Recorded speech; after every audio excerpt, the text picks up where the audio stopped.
franchises are able to reach the heights and have the longevity of Alien. We're about to receive yet another entry in the form of Alien Romulus. Yet I remember back in the day, while the franchise was still firmly in far-off space, there was one desire from fans of the series. We wanted to see aliens on Earth. It was even teased during a trailer for Alien 3, which went nowhere, as well as the very end of Alien Resurrection. Even when they did it in the first AVP movie, it was mostly in Antarctica, which is pretty damn similar to some of these alien worlds that we've already repeatedly seen. No, the fans demanded a living, breathing Earth. So finally, springboarding off of the success of Paul W.S. Anderson's AVP film, as well as its Xeno-Pred hybrid, they did what we fans have always wanted, and set it in suburban America. And it was awful. From a never-ending barrage of one-dimensional characters quickly being offed, to the alien life cycle being completely changed, this is rough viewing. So we're getting into it all, as we look at how awfully good is Aliens vs. Predator Requiem.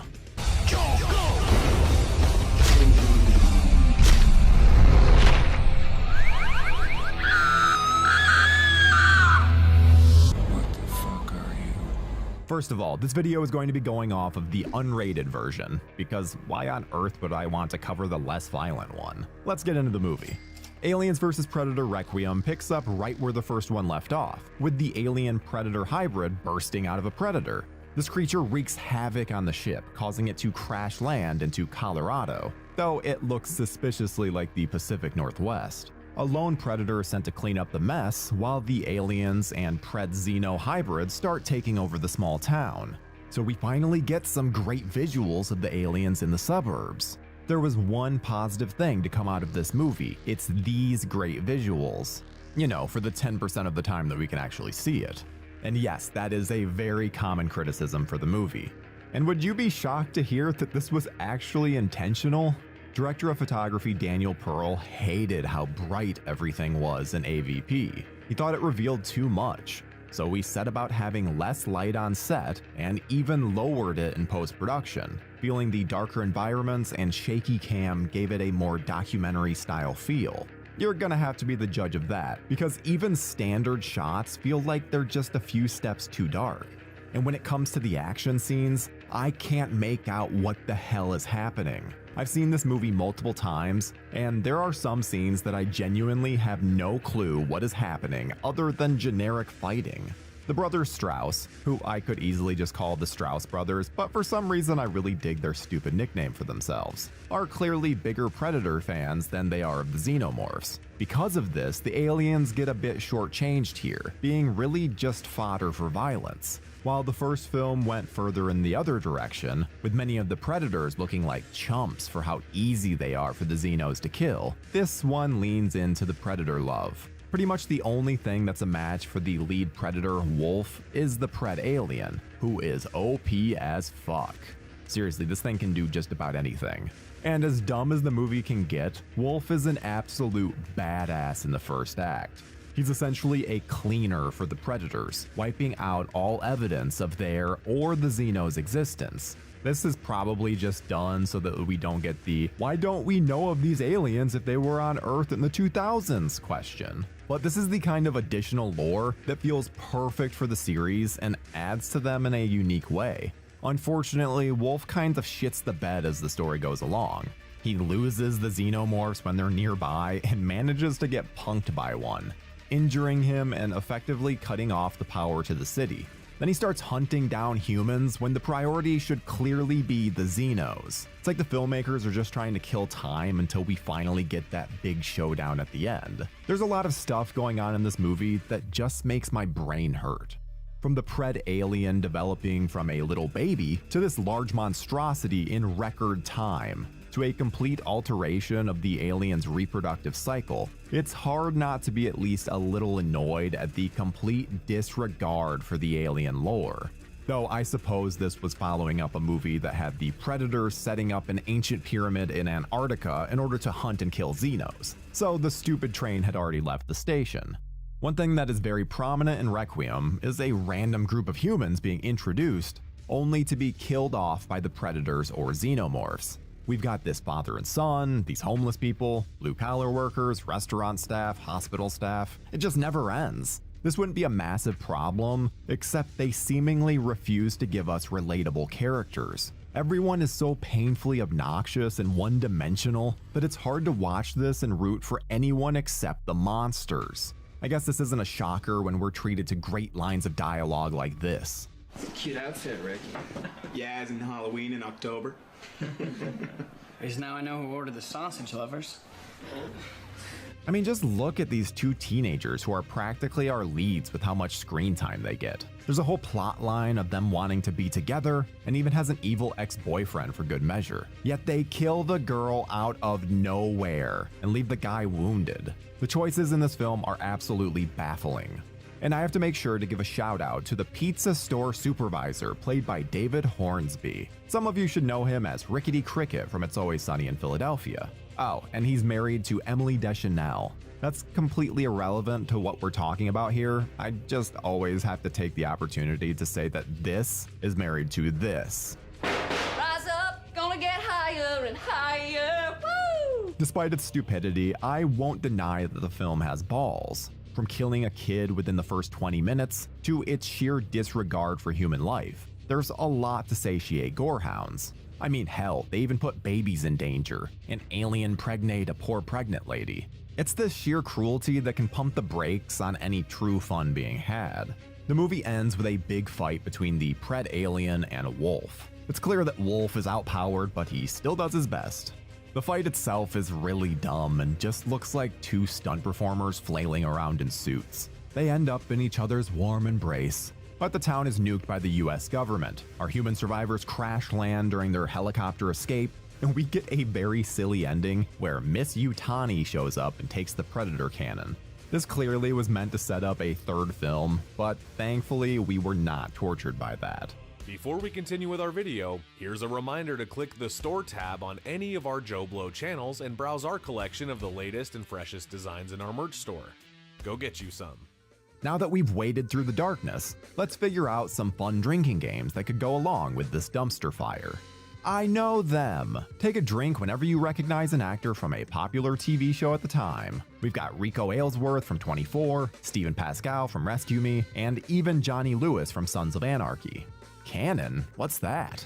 Take a drink whenever the film goes completely against something already established in either the Alien or Predator world.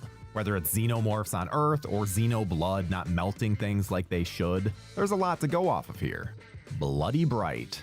Take a drink whenever you see the blood of either the xenomorph or the Predator. They're both bright green/yellow, so it should be fairly easy. Now that we've got a proper buzz, let's look at some interesting tidbits as we check out some trivia. This is the first film to give us a glimpse of the Predator homeworld. The Predator Wolf is named after the Pulp Fiction character Winston Wolfe, since his job is mostly as a cleaner. The filmmakers tried to get Bill Paxton as the diner chef, but scheduling conflicts prevented this. Adam Baldwin was intended to reprise his role of Garber from Predator 2, but he was unable, so it was later changed to a generic colonel played by Robert Joy. The original script had the Pred alien dying on the ship, and a regular alien would then cause all of the chaos that caused the ship to crash. Originally, the alien's homeworld was going to be shown in a post-credit scene. The Pred alien in the film is actually intended to be a juvenile queen as well. Rather than simply wounded by the Pred alien in the hospital, Ricky was intended to be ripped in half. But test audiences reacted negatively, and it was changed. The brothers Strauss wanted the film converted to 3D, but the footage was deemed too dark for conversion.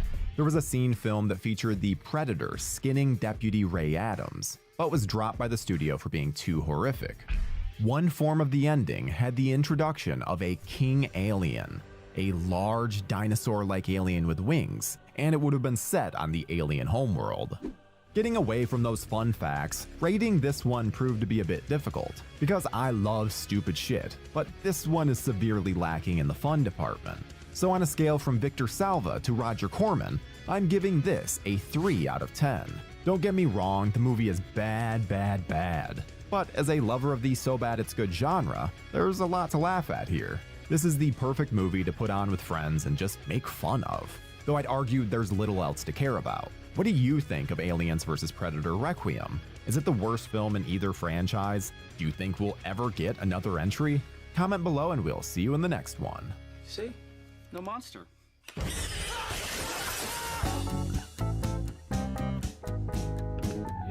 awfully good.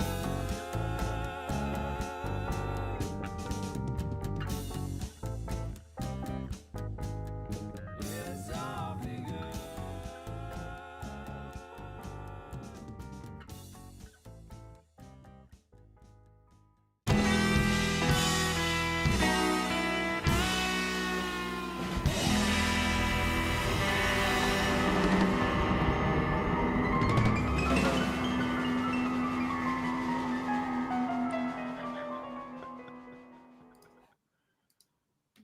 Hello and welcome back to Friday Night Flicks. You guys, we got a very special episode tonight.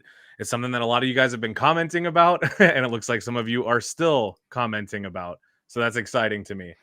So I guess let's just get into it, give the people what they want. Without further ado, Tyler Nichols is here with us, ladies and gentlemen.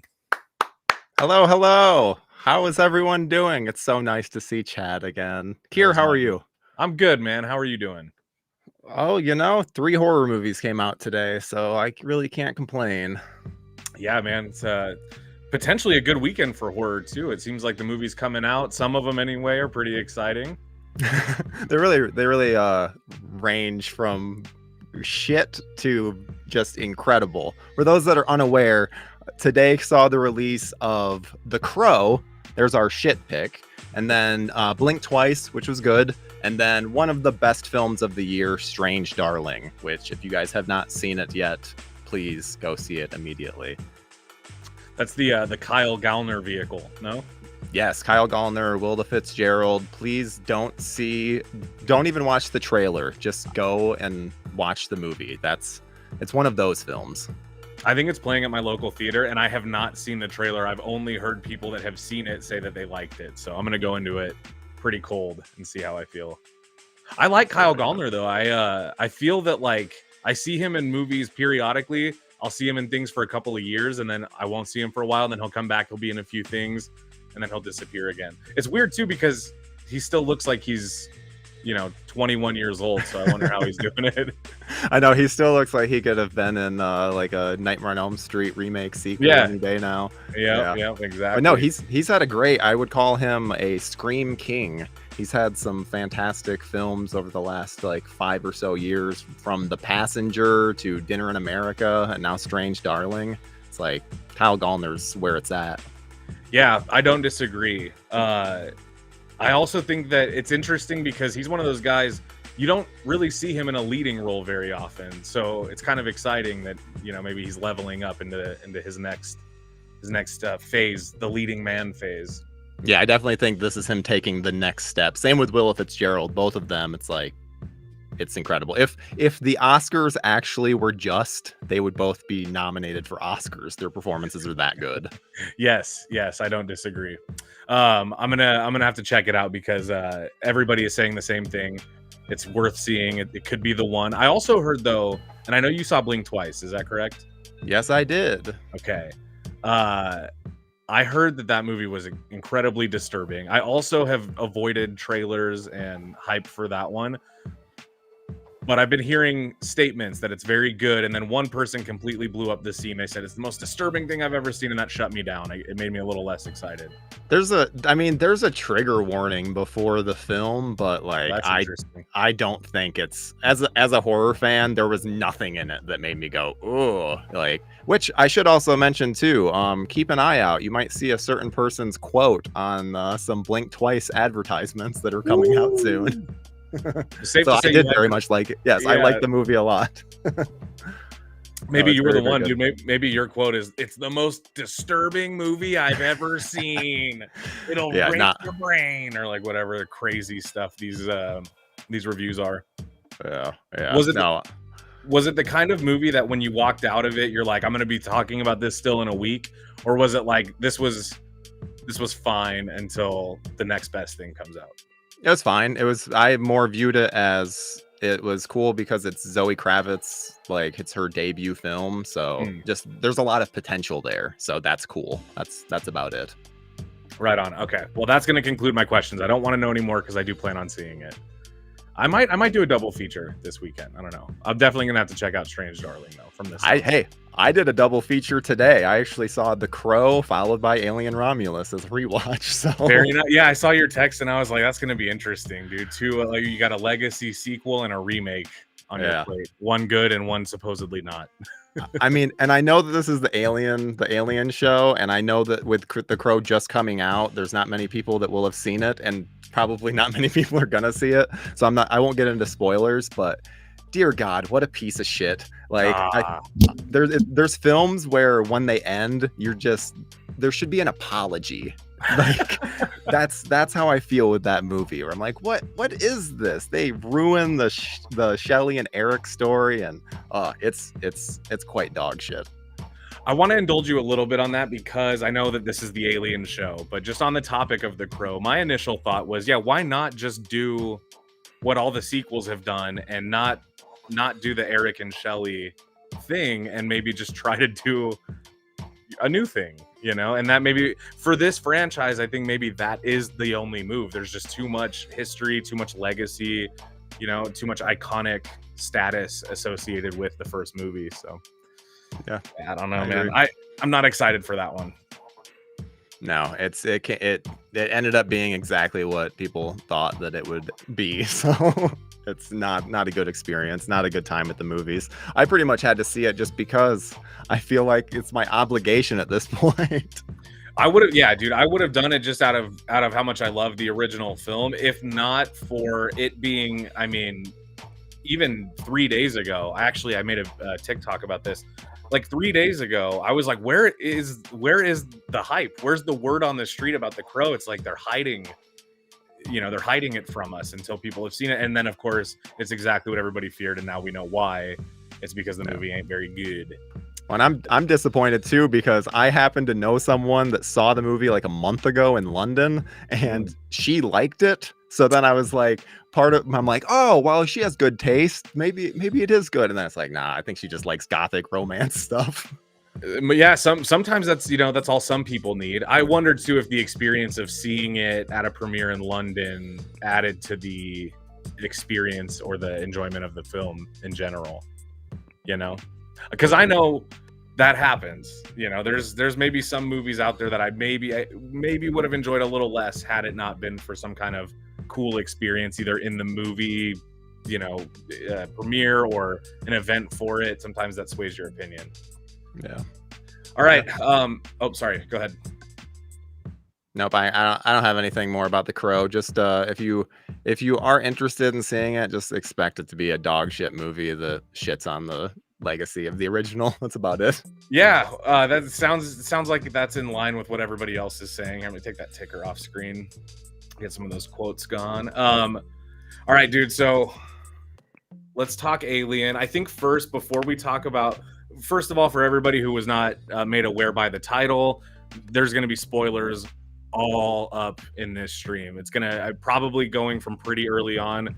So Tyler, this goes for you as well. Don't worry about spoiling things. That's enough of a warning for everybody. You can dip out if you have to, but also you had a week to see it. If you really cared about this movie and what happens in it, you'd have seen it by now, in my opinion. Yeah, so that's how I feel with movies that are this big. I mean, it's just anyone that wanted to see this film saw it first week. Yes, I saw it. Yeah, I saw it. Like I did one of those, movies that come out on Friday really come out on Thursdays at 5 p.m. around here. So I went as soon as I could. I had to see it twice just on account of the fact that I knew that we'd be doing this, but also I enjoyed it, and we're going to talk all about that. But first, it looks like some of you guys in the chat are loving this movie, and some of you are still stuck on how shitty The Crow is. So I'll let you guys kind of get that out of your system. Maybe we'll talk about that on a live stream next week. If I see the movie, maybe we'll do a roast. That would be fun. Sometimes these guys like when I rant on here, Tyler. They like when I get heated about certain things. That's the most fun time. I mean, Yeah. I love ranting about something. I'm gonna be doing a lot of ranting in this episode. It's gonna make it seem like I hate the movie, but I actually really like the movie. Alien just has a lot of stuff that I feel like you can talk about and nitpick. So I very much look forward to hearing you rant about this. Now, I happen to be privy to some of the things you didn't like, but I've intentionally withheld some of my notes from you on things that I enjoyed and didn't enjoy, because I have a feeling that if anybody could challenge my opinions on things and make me feel like my personal opinion is objectively incorrect, it's you. And I think we both know that. So I'm excited. But first, let's talk about, Tyler, why don't you give us your history with the Alien franchise? I'll put up some B-roll here. Yeah, I'm a big fan. I'm a big fan of everything Alien. It's one of my favorite series. I have this very cool a very cool alien box set thing, like it's called the Alien Vault, that goes into the just such minute detail of the production of the first film that it made me fall in love with the movie all over again. And it's very, very, very well done. And then obviously any Alien fan needs to have the Alien Anthology. This is the greatest Blu-ray to ever release. It has like 10 hours of specials on each movie. It is so good. I watch the specials at least once a year. I think the specials are actually a reason why I don't mind Alien Resurrection, because That's interesting. You know what I mean? It's just I like the behind the scenes so much. But I love the first 3 movies in particular. I really, really love the assembly cut of Alien 3 is I love that thing so much. And I fucking hate Prometheus and Alien Covenant. I think they are absolute dog shit. You guys can look forward to an awfully good on Alien Covenant, probably coming in September. I really, that movie, I understand that Prometheus has its fans, and everything I hate about Prometheus, it's the alien aspect. So it's like I'm not going to argue with people that like the non-alien stuff in it. So it's like with that one, I'm like, whatever, I concede. With Alien Covenant, I hate that movie so much, and I get really annoyed too, because I'm such a slasher guy, and everyone always says to me, they're like, but isn't Covenant like a slasher? It's like, just because the damn shower scene. There's one shower scene. Yeah, I would say if that's a slasher, then you almost have to count all of them as slashers for one scene of gruesome killing. Yeah, it doesn't make any sense. And yeah, the AVP series, I mean, the first AVP is dumb fun. I like monster movies. The second AVP, anyone that was here for the little pre-show video that I did on Requiem, I tore that thing apart. It is awful. It is so bad. It makes me mad whenever I see that damn thing. There's a you guys can watch that, by the way. Scan the QR code right there. I had a blast making it. And also, I want to make sure to shout out Lance Velchek did an amazing video on Alien Resurrection that it just takes that film to task in such a way. And he has a great like Splinter joke in it that legit made me have to stop the video because I was laughing so hard. So just very, very well done. Want to make sure to throw that plug in there. And also make sure to check out, since we're on Alien, we've also got a very cool compilation video that we did recently that has your deconstructing Alien, it has my WTF Aliens, and it has Lance's Alien 3. So it's a great compilation, and all 3 of those videos kick ass. So, but yeah, I love the franchise. That's a great lineup of videos. You, me, and Lance all kind of having our, especially because let's be honest. I mean, like Alien, that's a movie that, I mean, you could deconstruct 100 times and still have different videos. You know, that's a fun one. Yeah, Alien is so good. Yeah, it's one of my favorite films, definitely of all time. I think there's a lot of legitimacy to that, and I also think that many people share that opinion. My quick history with Alien is, and you guys know from my tier list ranking how I feel about the franchise as a whole.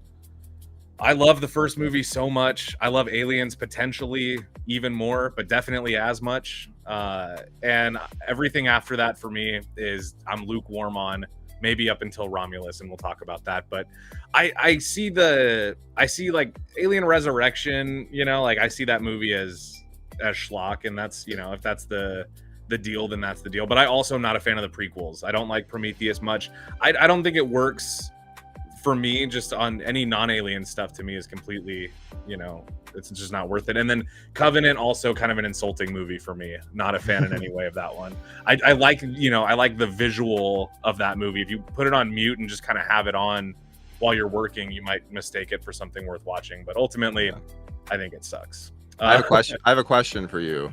Yeah. Did have you always liked the series? Because I know I only like the first, because I know you have mixed feelings on it, but it's like I only like the first two in the beginning, and then I've grown to like 3, and then 4 I just have I have a weird like for the Frenchness of it. Yeah, the Frenchness of it. That's a nice way to describe it. No, Alien came into my life pretty late. The franchise as a whole was a total blind spot to me until very recently. I think when we did the ranking, I had only seen a few of those movies, and only some of them. I caught like AVP Requiem in theaters, hated it. So I kind of just every time I did see an Alien movie, I forgot it immediately. Minus, the first one, really enjoyed, and then Cameron is the king of sequels, so it's kind of just an assumed classic around any American household, Yeah. But yeah, I don't know, and maybe this could all change too, because I think something that Romulus did for me is it did kind of open me up to being more interested in the lore outside of, because to me, I take the first movie and the second movie as that was my complete package, where I was everything else I could kind of just treat it as some else world's experiment, and maybe if I'm if it's Halloween and I want to have a little bit of fun. But I don't know, I guess now Romulus has put me more in the mood to see I don't know, maybe the side of some of these movies that I ignored because I just thought it was lame and unnecessary. Dude, the world of Alien is the best part. From all of the extended stuff is where the Alien franchise thrives. Whether it's the video games or the comics, Alien has some of the best comic books out there. I did read just some AVP phenomenal. comics. Yeah. See, and the AVP stuff is good, but there's specific Alien ones that will blow you away. I hate the Prometheus stuff. There's some Alien comics that actually handle some of that stuff very well, and so it's I love even the Weyland-Yutani, all the corporation stuff. It's just a good. There's so much stuff with the Alien franchise to like, and apart. It seems it's one of those. It's a franchise that is polarizing. Some people love it at face value because of its connection to Alien, and I'm like this with certain things. I'll try to like anything that's connected to something else that I enjoy. And some people, truly wholeheartedly just appreciate all of the in-depth lore and all of the information and all of the, the between the lines, between the panels. In fact, if you have comic recommendations for Alien, maybe after the show, hit me up and I'll check some out. Yeah, it looks like Brad Perkins did the recommendation that I consider the best, the Dark Horse comics. Yeah, yes. Pretty much anything from Dark Horse comics that's Alien related is just incredible. I don't know. If anyone watching this has not gotten into the comics, you're in for such a treat. I, for one, am going to check out some of these Dark Horse comics. Brad always comes in clutch with movie quote references, or he'll know what movies we're talking about. He'll always jump in with something good. So I appreciate the rec from you and Brad. Thank you guys. And also, guys, if there's so many good comments in here and I appreciate all of that. If I skip some of them like I always do, just know in spirit I'm responding to it all night long. I'll lose sleep over it. Let's get some rankings. I want to see people's rankings for the franchise, because I'm sure you guys did it in the last when Kier did his ranking episode. So I want to see that, because I think the Alien franchise is the only franchise that I pretty much rank from release outside of Romulus. Romulus kind of throws a wrench in that, but it's genuinely, I feel like it's the one series that it's they get worse as they go. It just goes. It's every movie is just a little bit worse, It's sad, but in most cases, I think true. My tier list pretty much looked fairly chronological. Prequels were all the way at the bottom, and then everything else was kind of in between. Put your rankings in the chat, guys. We'll pin some of them and talk about them, but do it right. Don't just put that you like the first one and everything else is lame because that doesn't count as a ranking. And I know some of you are going to try to get away with that. See, look, we already had one. This is the ranking from Zoe Kavanaugh. Just Alien. I don't blame you. To be fair, I love Alien. I love Alien. I'm all about it. It don't count though. So you guys can work on that. Put your rankings in there and be thoughtful about it, especially if you've seen Romulus. I think we all expect to see that one a little higher up than some of the shit that this franchise has given us.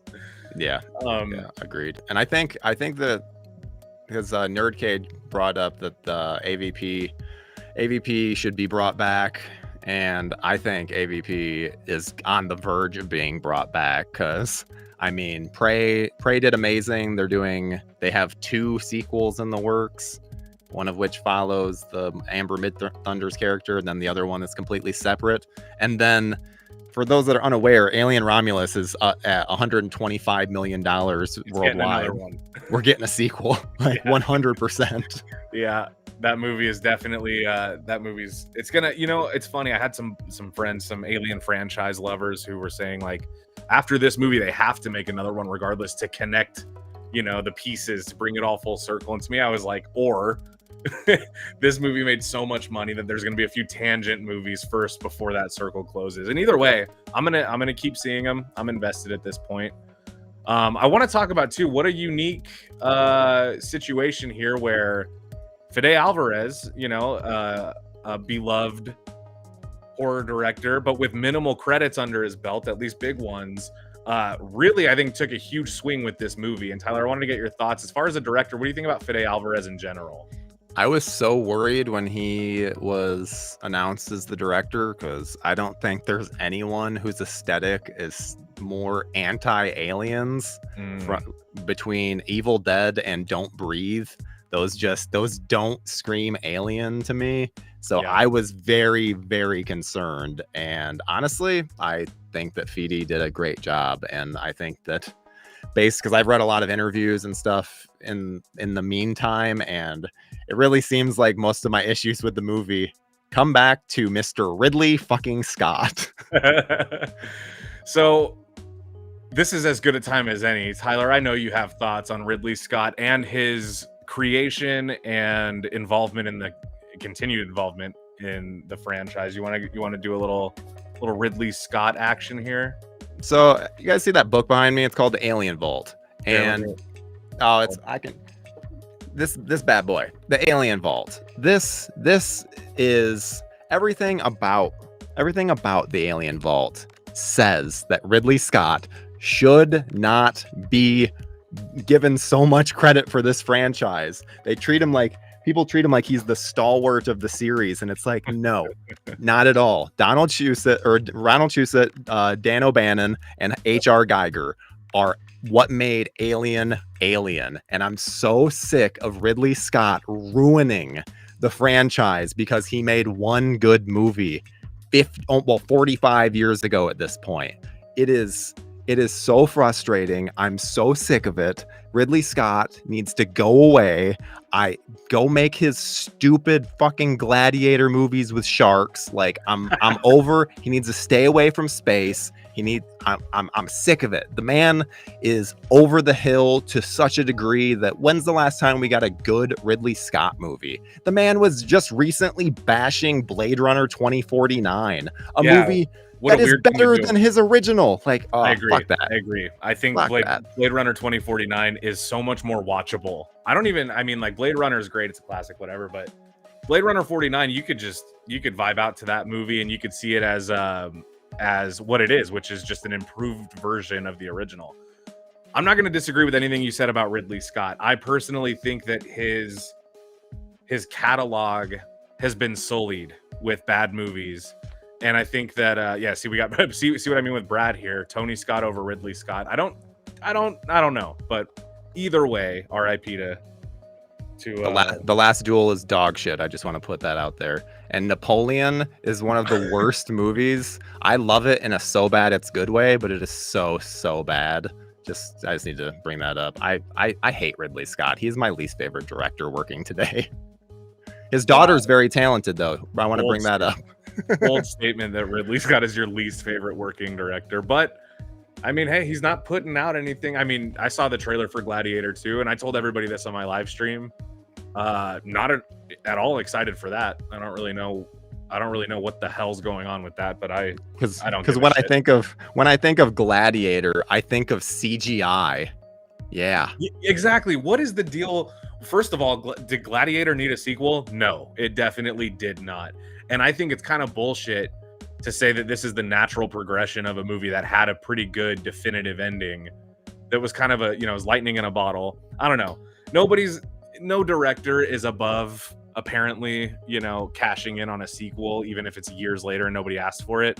But Gladiator, in my opinion, not exactly the return to form. Hey, can you do me a favor and bring up Michael Francis's comment? Because Michael Francis, let's do this. That is a point that I did not even think about. Ridley Scott cost us Neil Blomkamp's Alien movie. I heard this in one of the videos we made.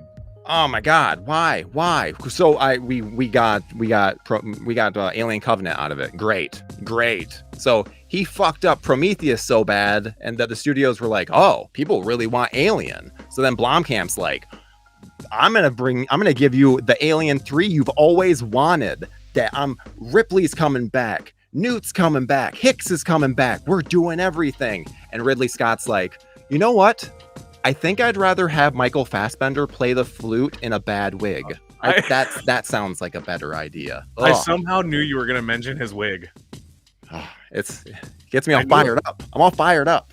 Dude, they love it. We all love it. I love it personally. This reminds me of some of the intense discussions we had when we were rooming together at VidCon last month. You went on quite a few tears and tangents then too, and I find them very impressive that you can sustain that kind of passion. I'm a ranting man. Movies are my life. Yes.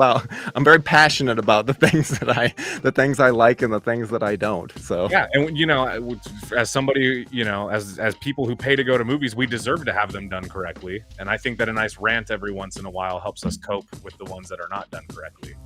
Yeah, agreed. We had Powder Keg says you got to do Ridley's voice and accent. If I was good at accents, I would do it. Good luck with that. Yeah. Let's talk a little bit of Romulus. Okay, we've been here for about a half hour. I liked this movie so much. I'm gonna open the conversation with, I expected this movie to be okay. I like Fede Alvarez. I like Evil Dead. I think the Don't Breathe, the first one especially, was pretty good. I really think that when I saw the trailer for this movie, I did not expect to love it though. So going into it, I expected it to be pretty good. I didn't think I was going to love it. And I assume a lot of people went in with that same expectation. And for me, I enjoyed it far more than I thought I was going to. And for some reason, or for some of these reasons, different reasons than I expected. So what about you, Tyler? I mean, I really, really enjoyed Alien Romulus. Again, I need to state at the very beginning of this that I'm going to end up bitching a lot in this. I liked the movie. I really liked the movie. It's just, again, I'm gonna bring up stuff. But I watched it actually today, like for a second time, and some of the issues that I had with it are less so, and we'll discuss them as we get to it. Yes. Good. Okay. So I know what some of your low points were, and I can't wait to talk about it. There's some comments coming in that kind of allude to, I don't know, dude. Like, for example, this comment from Wasp. I heard Disney tried to change the ending of Romulus because they thought it was too much, and in my opinion, Disney might have been right. So we'll talk about that. We'll talk about it. But let's talk about first. Let's before we get on another tirade. I have a few things that really pissed me off about the movie. I have also seen it twice, and I had a similar experience. One of the things that really didn't work for me the first time around did not bother me at all the second time, but some of the other stuff stayed about the same. Now, here's what I loved. First of all, the start of this movie, you're automatically put right back in 1979. Just with the visuals, it looks so perfectly grainy. It looks like the original film. You really get a sense that this is the movie that came after that one, which obviously is what they were going for. But I think, like, so aesthetically the movie was good. Again, not a complete surprise. You kind of expect that to be good. It's a big, franchise film. I did like the ambiguity of the xenomorph. I thought that was cool. You know, I like that they kept it slow burn. They kept it kind of mysterious. Huge beef with how they undersold that at the end, but we'll get there again. And then, of course, I have to talk about the standout scene to me, which was the anti-gravity scene, which they do show a little tease of in the trailer. And that anti-gravity battle, Tyler, we have to talk about this. We just have to, because to me, that was the action sequence in the movie where I was like, that's the thing people are going to remember from this movie. Like, that's going to be the clip that people remember.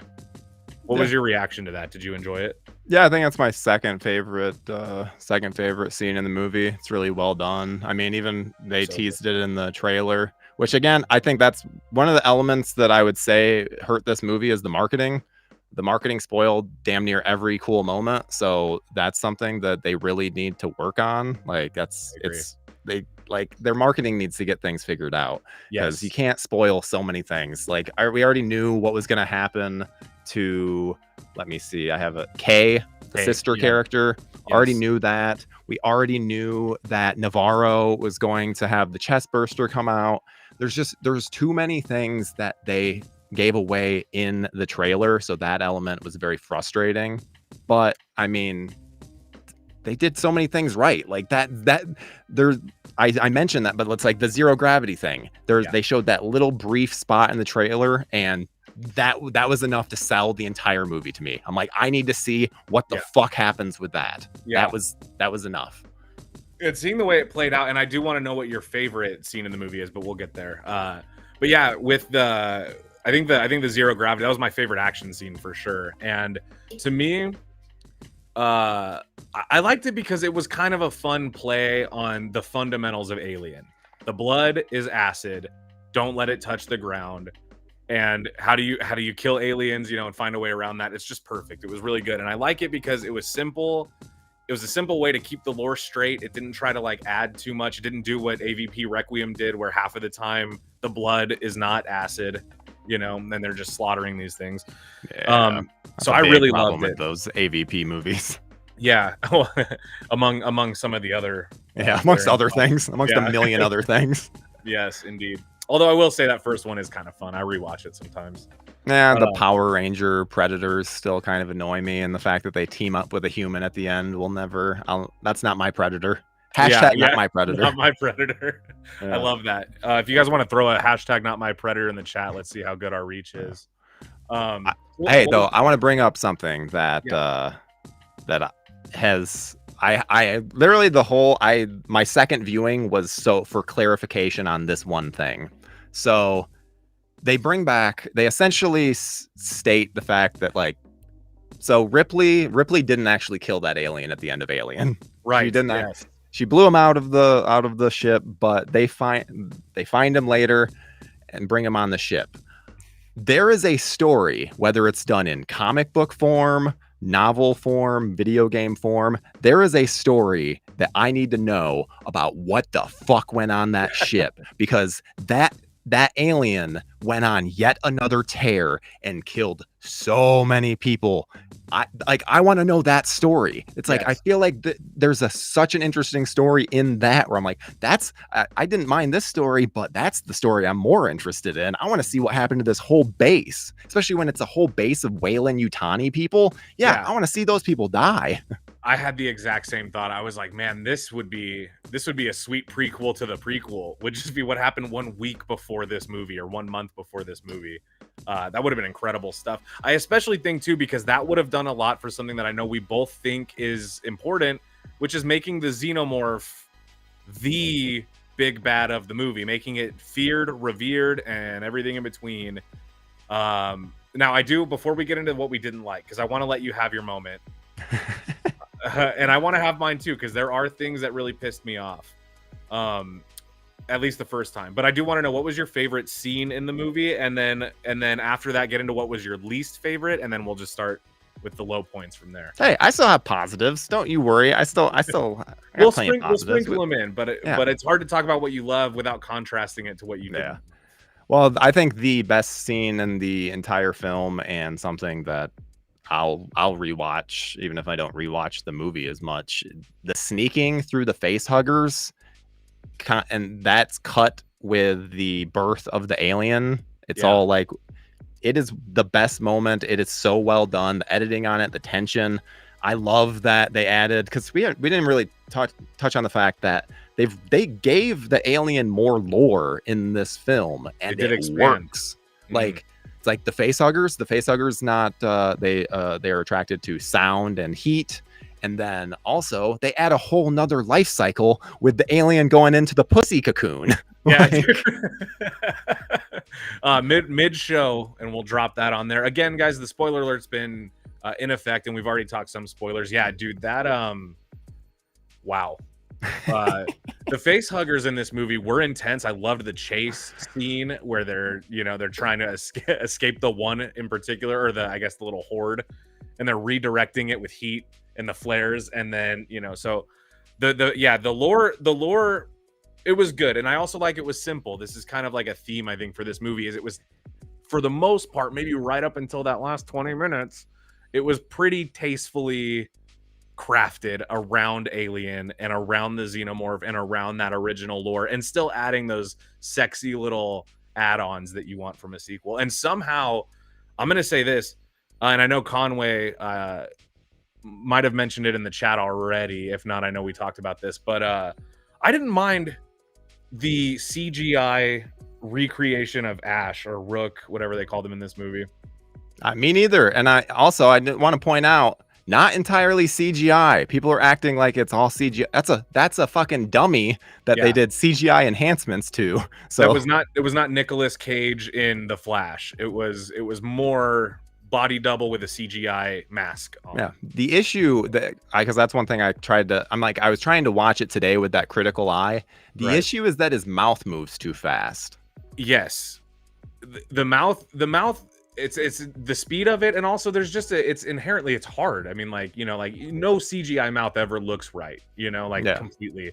It's gonna be a little uncanny. The reason it didn't bother me is because I didn't expect it, and when I think the excitement of going, oh shit, like this is we're gonna get some dialogue from the last movie. This is gonna be like it just happened. I think I was so excited to see the moment, especially when they were cutting around, or you see him in the shadows and you don't see the full face. I was like, man, I was so excited that it really didn't bother me that it didn't look quite the way that maybe, I don't know. But also, what do you expect? It's not a real fucking face, unless you have him there in 1979 filming scenes for this movie that's going to come out in 40 years. There's just really nothing you can do about that. So it didn't bother me at all.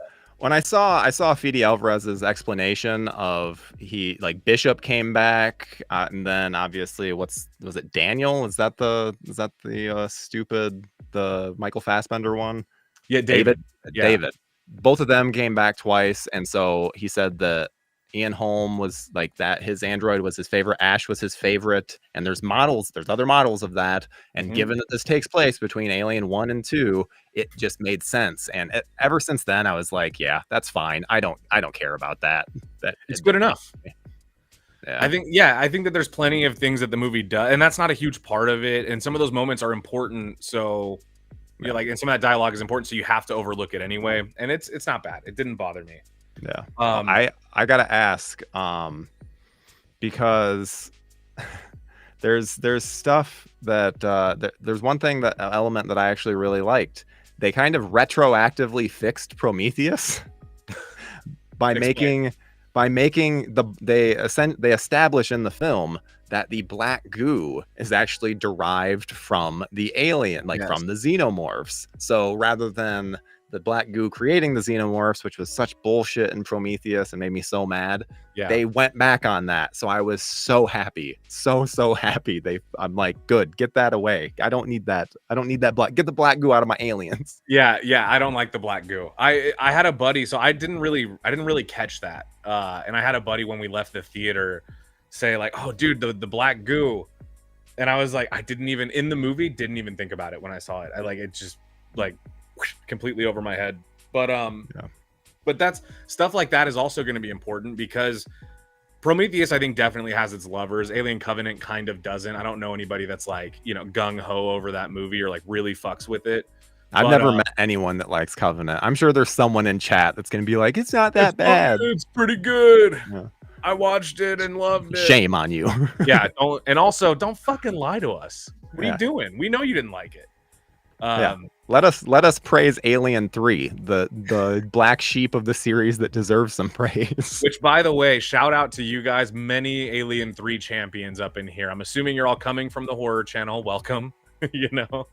Yeah, that's good stuff, man. I personally, Alien 3, I didn't like the opening of it so much, and I think for me, I kind of, when I think about it, that's what I remember is how much, like, I don't like that. Like, I felt real good about Newt and the ending of Aliens, and then Alien 3, I feel like kind of was like, well, we gotta go to this new stage of Aliens, so we're gonna have to kind of just assume that it didn't work out for them off screen, and that's, I mean, whatever, it's fine. The movie doesn't, it doesn't insult me or anything, but there's something I want to talk about that really bugged me the first time, but on second viewing, I was like, was this set up? If it was set up, then I'm okay with it.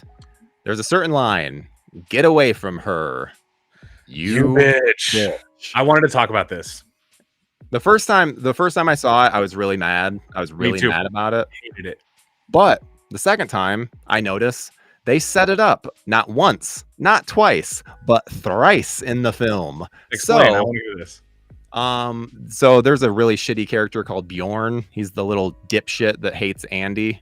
Hold on. He's also Kay's cousin and also the father of her child, which I didn't know it was Kay's cousin, but yeah, I knew the father of the, that's gross. Very weird. Confirmed by Fede Alvarez. I thought that was extremely strange, but Bjorn is Kay's cousin. Oh yeah, that's real gross. But yeah, he uses bitch twice, and then the third instance, and like the first time he says it, Andy, there's like a moment where he, like, you can tell he's like, wait, why do you say bitch? Like he understood the other parts, but like, what's the bitch?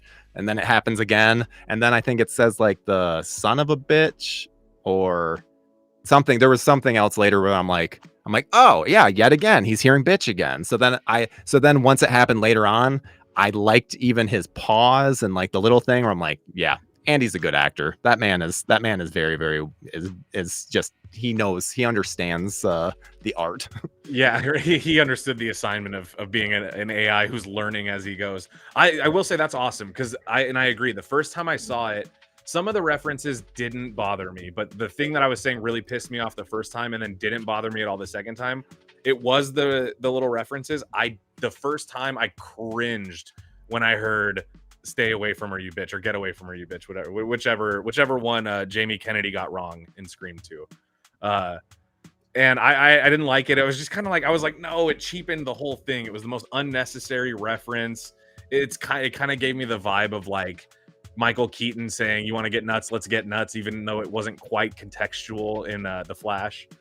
But the second time I watched it, the reason it didn't bother me was because maybe it's because I was kind of desensitized to how much it upset me, but I guess also because the second time I watched it, I realized that like this was Andy's first moment of not acting as an AI, but just kind of acting like a brother. And I felt like there was a little bit of humanity in that, and the pause does help sell it. The little pause before he says bitch.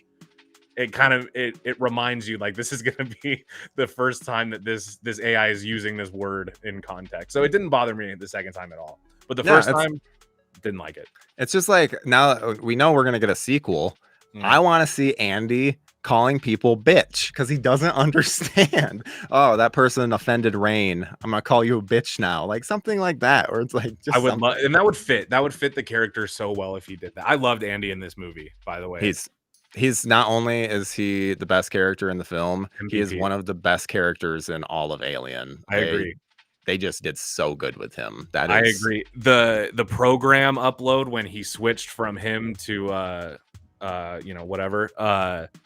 That was also interesting to me. That was something in the movie where I felt like it came a little too early, where I was like, oh no, he's already like, he lost all of his humanity so soon.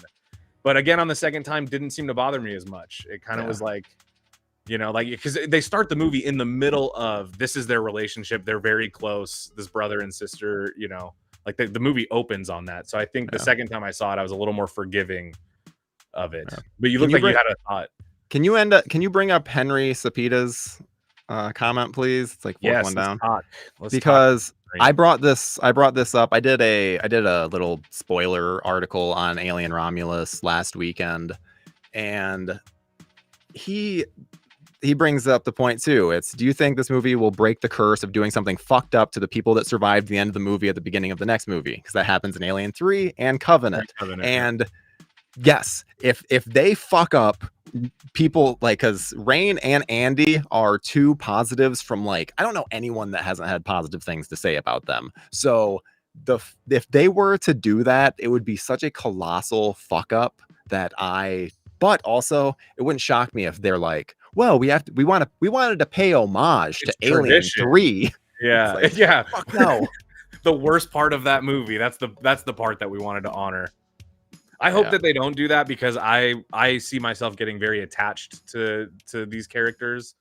And I also think, because I do want to talk about the film's ending before we run out of time, I also think that they set up the perfect ending for this movie with the siblings,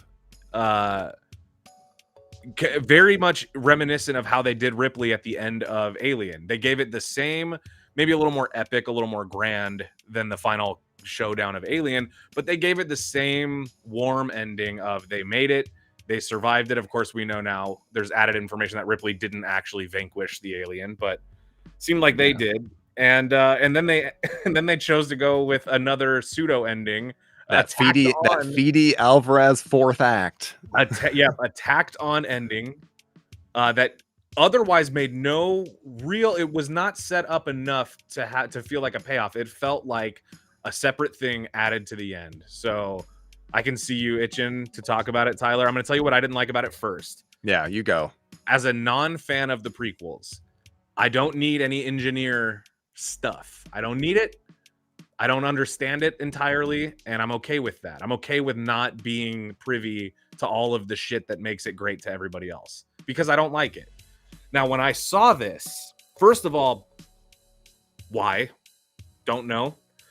But my initial thought was, so this thing is more powerful than the xenomorph, or what? Because let me tell you, they had a hell of a time taking down this one xenomorph, or I guess in this case, more. But they had a hard enough time with that, and then all of a sudden we got this like beast mode, hybrid thing, and they're like, oh, this is, this is fine. We can get rid of this thing in 20 minutes and go home. And, sorry, Kay, but your baby's a fucking weirdo. It looks like Stephen Merchant and Logan, but 12 feet tall. Well, and now that we know it's an incest baby, I'm like, well, I guess it's a good thing that we're not getting, he didn't get fully formed then. He probably wouldn't have been, he probably might have been coming out looking that way anyway. Whether you're a hillbilly or a hillbilly xenomorph, there's a common thread. Yeah. I didn't even think about the fact that he was it was an incest baby, and that adds to why it's so funny to me that it was terrible. So go ahead. That was my spiel. I didn't like that it was the supposed big bad after the big bad was gone. There's a moment just before Kay gets herself with the black goo, where I was like, holy shit, they did it. Like, it's a little reference heavy, but they fucking did it. This is not like, we finally have a solid number 3 for the Alien franchise. Mm-hmm. And then two great ones. Then it proceeds to just completely shit the bed in such a way that I just like, what the fuck are we even doing here? Like, we have a whole film is built towards building up these aliens in such a good way. Like the xenomorph, when the xenomorph first comes out of that cocoon, the little pussy cocoon, it is such a great moment. Like it unfurls, and I'm gonna try to make that stick. hashtag not my predator, hashtag pussy cocoon. But it's such a great moment, and as evidenced by so many other films in this series, the alien is very hard to shoot. Watch it in like the AVP movies, they constantly look like men in suits that look just like dog shit.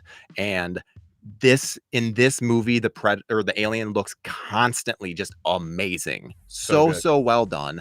And it's like, wait a minute. So they just after setting up and paying such good care to the alien creature, the xenomorph, we're gonna then just create this weird engineer xenomorph that is one of, I mean, the face was one of the stupidest looking things. Like Voldemort. He looked like fucking like Voldemort in Harry Potter, like the first one when he's on the back of that dude's head. And he's like smiling. He's like, yeah, if it's not alien, I'd be like, oh, this might be a creepy little thing. It's fucking alien though. Get your goddamn Prometheus out of my alien movie. It's so bad. Ridley Scott, stop. Get away from this franchise. And that's the thing too. We have a clip here. You see a little teaser of the xenomorph. Great scene here, by the way. In terms of establishing fear of the xenomorph, this was an incredible scene. But I also, so I agree with you. I think that the problem was the Prometheus stuff didn't like. I mean, some people enjoyed Prometheus, and I can't talk about the movie as if people didn't like it. But to me, the majority of like what fans would want, right? The reason why the prequel trilogy the prequels didn't work is because they tried to split the time between what we want from Alien and this new engineer shit. And it sucks because if the engineer stuff doesn't work for you, it does ruin the last 20 minutes of this movie completely. Because not only is it stuff that you already don't like, but it's stuff that you don't like completely bulldozing the shit that you did like. And it's punishing you for being afraid of this alien because nobody else apparently was. Because once this little, baby freak that grows 7 feet a minute, he grows so fast. Though I will say it's a cool element as you can see him growing as he's moving. Yeah, it's like his tail starts out it's a little stub, and then as he's drinking Kay's blood, which apparently he's a fucking vampire, which there's so many dumb things that happen in this. But he's drinking her blood, and you can see the tail like starting to form out. But all I could think was, it would be really scary if this was a xenomorph. Yes, same. Because also it didn't do anything that a xenomorph couldn't really do. Like it was just an overpowering freak, just a creep. And I think had you replaced it with an element that everybody wanted to see anyway, look, people are like, but it is an alien. Powder keg. It's an alien, but it's not our alien. Hashtag not my alien. Hashtag pussy cocoon. Do you also like the alien baby at the end of Alien Resurrection? Because technically that's also an alien too. Yeah, like that's not a good enough reason. That angsty teenage xenomorph. Yeah, I don't need a smiling face on my xenomorphs in any way. Like that was such a bad choice, bad design choice, bad everything. So ugly. It was so, and the problem was the face looked too much like a guy. Shout out Curtis Lindsay, he liked Prometheus. Curtis, I'm not clapping that. We're still gonna be friends, man. This is the difference between me and Tyler. I don't like Prometheus, but I like you now, Curtis, because you have a hot take on this chat. Let me take some comments here, and then we'll maybe wrap this up. We'll get close to the end. I'm having a crazy thunderstorm here tonight. I know you said you couldn't hear it, which is good, but it is incredibly distracting having just thunder rolling into my window. So this is from Valkonen. You guys will have to excuse my pronunciation as usual. Ash/Rook did not have to look that way. They intentionally did not use superior AI, which would have worked perfectly because it's free. That sounds like a plug for some AI thing that you use, Valkonen. And I'm not buying that bullshit. If they could have made it look better, they would have. They didn't intentionally make it look like shit, and it didn't look like shit. Yeah, the people that say it looked like shit, I'm just like, no, it didn't. Here's the thing too, like, I mean, there's bad de-aging out there. There's bad face replication. Like there's times when it does not work. And also, here's the other thing, like none of this shit is easy. So that as a complaint for the movie is null and void. If you look at the technical achievement of literally everything else, the movie's not lacking in technology or resources to make this shit look good. It just looked as good as it could. Yeah. And also, this is kind of an also, let's not forget shit like, I mean, not everybody is Mike Flanagan or, like when Mike Flanagan made Dr. Sleep and he got, what's his name? Elliot from E.T. to play Jack Nicholson, Jack Torrance. That was pretty awesome and kind of a good way to keep, continuity there without using a deep fake. But not everybody is going to be able to pull that out for important scenes in their movie. So anyway, I do see a lot of comments about that. I just kind of wanted to reference the CGI is not that bad. Yeah. I also want to point out too, it's a puppet. As so many people keep calling it out bad CGI.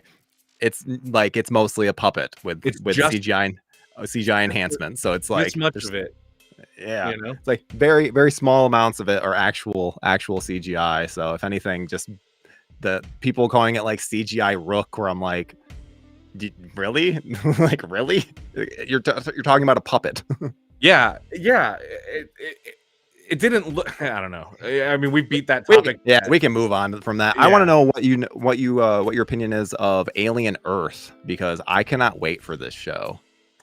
So I'm excited. I have, again, the Alien franchise for me. It's one of those things where I'm just now. This movie really warmed me up to giving a shit about some of the added lore outside of my favorite adventures, like in the movies. So either way, I feel it's one of those obligatory things for me. I'm going to check it out regardless. Very similar to many things that, I have to. But I would say my excitement for it after seeing Romulus, especially, and knowing kind of what's possible or what they might build off of, or hopefully try to capitalize on. There's, What about you? Yeah. I can't wait. I think Noah Hawley is probably the best showrunner working today. And his I'm not sure if you've ever watched Fargo, but it's one of I'm watching it, I'm rewatching the latest season right now.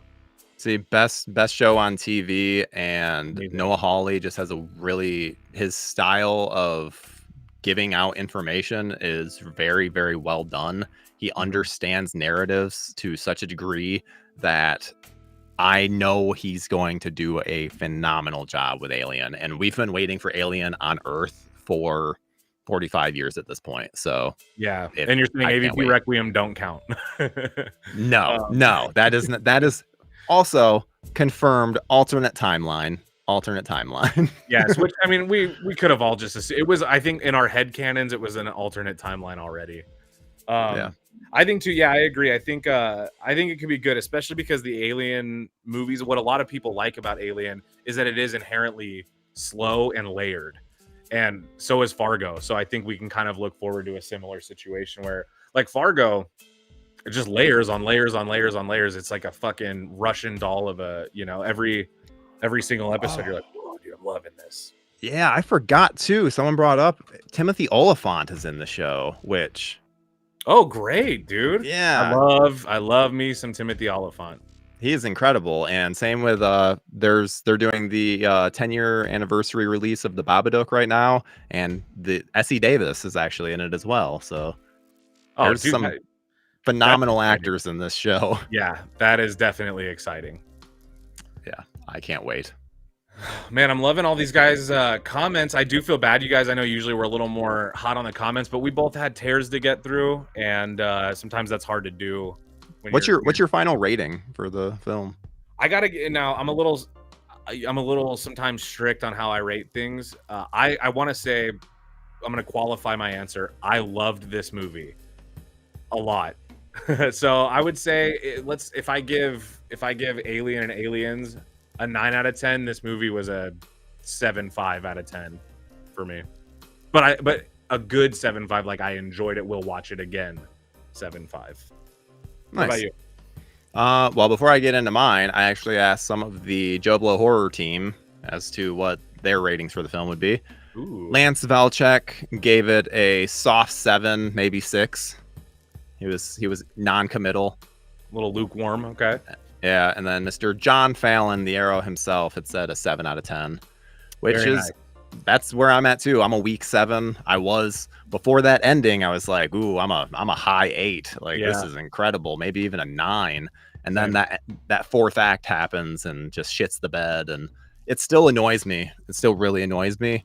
As a matter of fact, I might just edit a version of this that cuts that out so I can rewatch this with some enjoyment, but like, because it pisses me off so much. But the other stuff is done so well, and I didn't hammer it home, but like, I love Rain in this. Kaylee Spaney did such a good job, and she's separate from Ripley. They give her some Ripley like visual aesthetics, but she's such a different character from Ripley, and it would have been so easy to just make Ripley light. And so I can't believe I didn't even broach the topic of Rain, because Rain and Andy, just great, just a great twofer. Yeah.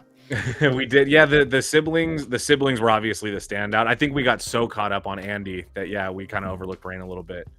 Hey, well, you say the siblings, that almost makes it sound like you're talking about Tyler and Kay. Those two sucked. Oh, yeah, true. They were, anyone not Andy and Rain, like, fuck them. Like, the crew did not matter in this movie. That was another thing. It was not like the first one where every individual member, like Yaphet Kotto has those little moments where he's like, I'm not getting paid to be here, and dude, they needed 5 more characters so that then they could have some stakes, because poor Kay gets killed like 4 different deaths just because it's like they just didn't have the bodies to be able to do cool shit with. It's like we just needed more fodder. Especially I kept hearing this was a splatter fest, and I didn't even think it was that gory. It didn't seem any more gory to me than like some of the other ones. It definitely didn't seem to me like it was out of its way doing anything differently than the other ones, really. Nah. Still awesome, but you know. Anyway, dude, this was awesome, and as always, man, I enjoyed hanging out with you and talking to you. Hopefully, we'll find something that you and I can stream again, because that would be fun. Yeah, I would love fun being back. Let's talk next time. We'll have to have you back on, and next time let's talk about a movie that we both hate. I think that would be fun. Just because be canceled. Let's make it a game. Let's see who gets canceled first. That would be fun. Yeah, we'll pick a movie that'll be sure to be agreeable that everybody hates. I have controversial opinions on In a Violent Nature. It seems like that movie is the most polarizing of horror this year. It seems like that movie either has the fans or the non, and there's not a lot of in between. I might be in between, but I gotta be honest, dude, I'm never gonna watch that movie again, so I don't know what I'm saying. Like, when I say I'm in between, I don't know why. I will not watch that movie again. I did not walk out of the movies going, ho, that was the one. It just didn't do anything for me, really. No, I fucking hated that movie, so that'd be a fun one to talk about then, because there's a lot to talk about with that one. Yeah, let's see. Cool, man. Well, dude, have a good weekend. Hit me up. I'm gonna check out some of those Dark Horse Alien comics. I'll let you know what I think. And everyone needs to make sure that they go check out Strange Darling. Blink Twice is very well done. And if they want a terrible, terrible film, check out The Crow. That's going to be the bottom of my list for this weekend. But if I do make it to a third cinema outing this weekend, it will be The Crow. So that's what I like to hear. Good shit, man. All right, dude. Well, thank you, everybody, for showing up. Join us again next Friday. And you guys aren't going to want to miss that episode. I don't want to say too much, but we're going to be talking about a pretty important franchise next week. So you'll want to stick around for that. Make sure you guys subscribe to JoBlo and go check out JoBlo Horror Originals as well. I'm sure a lot of you are there now, so make sure you're subscribed. And we will see you in the next Friday Night Flicks. Peace out. Later, Tyler.